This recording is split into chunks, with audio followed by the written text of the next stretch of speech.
Most people believe English improves only when they study harder. But the real change does not come from books or exercises alone. English improves when the way you think begins to change. You do not become fluent because of grammar rules. You become fluent because of mental habits repeated every day. Stay until the end of this video and you will understand why your English level is shaped by your thoughts, not your textbooks. If you want calm, realistic English content that changes how you learn, subscribe to this channel now and walk this path with us. This is not fast English. This is deep English. Now let's start slowly and honestly. There is a simple rule that controls human behavior. You become what you think about most of the time. Not what you wish for. Not what you plan for. But what your mind repeats daily. Your brain builds identity through repetition and emotional experience. If you think about fear, you slowly become more cautious. If you think about problems, you become defensive and hesitant. And if you think about failure in English, you become silent. This is not motivation or philosophy. This is how the brain works biologically. The brain believes what it hears most often from itself. For most learners, that inner voice says negative things every day. I am bad at English. I always forget words. I cannot speak correctly. These sentences repeat quietly inside the mind. With repetition, the brain accepts them as reality. Then behavior follows belief without conscious decision. You hesitate before speaking. You avoid conversations. You stay inside your comfort zone. Not because you cannot speak English, but because your mind expects failure in advance. Now here is the uncomfortable truth. Many learners practice English with the wrong mental image. They imagine themselves making mistakes and feeling embarrassed. So before speaking, they mentally rehearse failure. The brain does not clearly separate imagination from experience. If you imagine struggle, your nervous system prepares for struggle. If you imagine flow, your nervous system prepares for flow. That is why mindset is not decoration. It is real training for the brain. Now let us connect this directly to learning English. When you think about English, what appears in your mind first? Grammar rules and exams? Past mistakes and shame? Or communication and connection with people? Whatever appears most often becomes your English identity. And identity controls how you act in real situations. If your identity is, I am a learner, you wait. If your identity is, I am a speaker, you try. Trying reshapes the brain. Waiting keeps the brain frozen.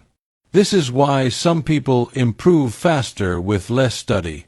They think like users, not like students. They do not think about being perfect. They think about being understood. This creates a completely different mental direction.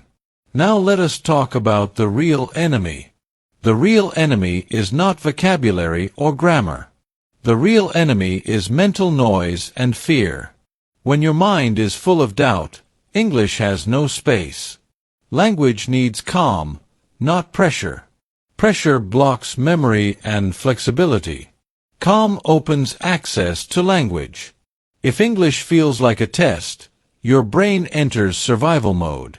If English feels like a tool, your brain opens naturally. This small shift creates a powerful change. You do not need to think, I will be fluent someday.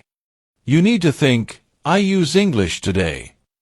One sentence. One idea. One small moment. Identity grows from action, not from dreams. Now here is something very important. You do not need positive thinking. You need neutral thinking. Not, I am amazing at English. But, I am practicing English today. Neutral removes pressure and allows consistency. The brain learns best when it feels safe. If every English moment feels dangerous, the brain avoids it. Avoidance becomes habit. Habit becomes personality. And suddenly you become someone who cannot speak English. Not because you cannot, but because you trained your mind to believe that. Now let us reverse the direction. Instead of thinking about mistakes, think about exposure. Instead of thinking about fear, think about usage. Instead of thinking about perfection, think about continuity. The mind always follows focus. If you focus on silence, you become silent. If you focus on communication, you become communicative.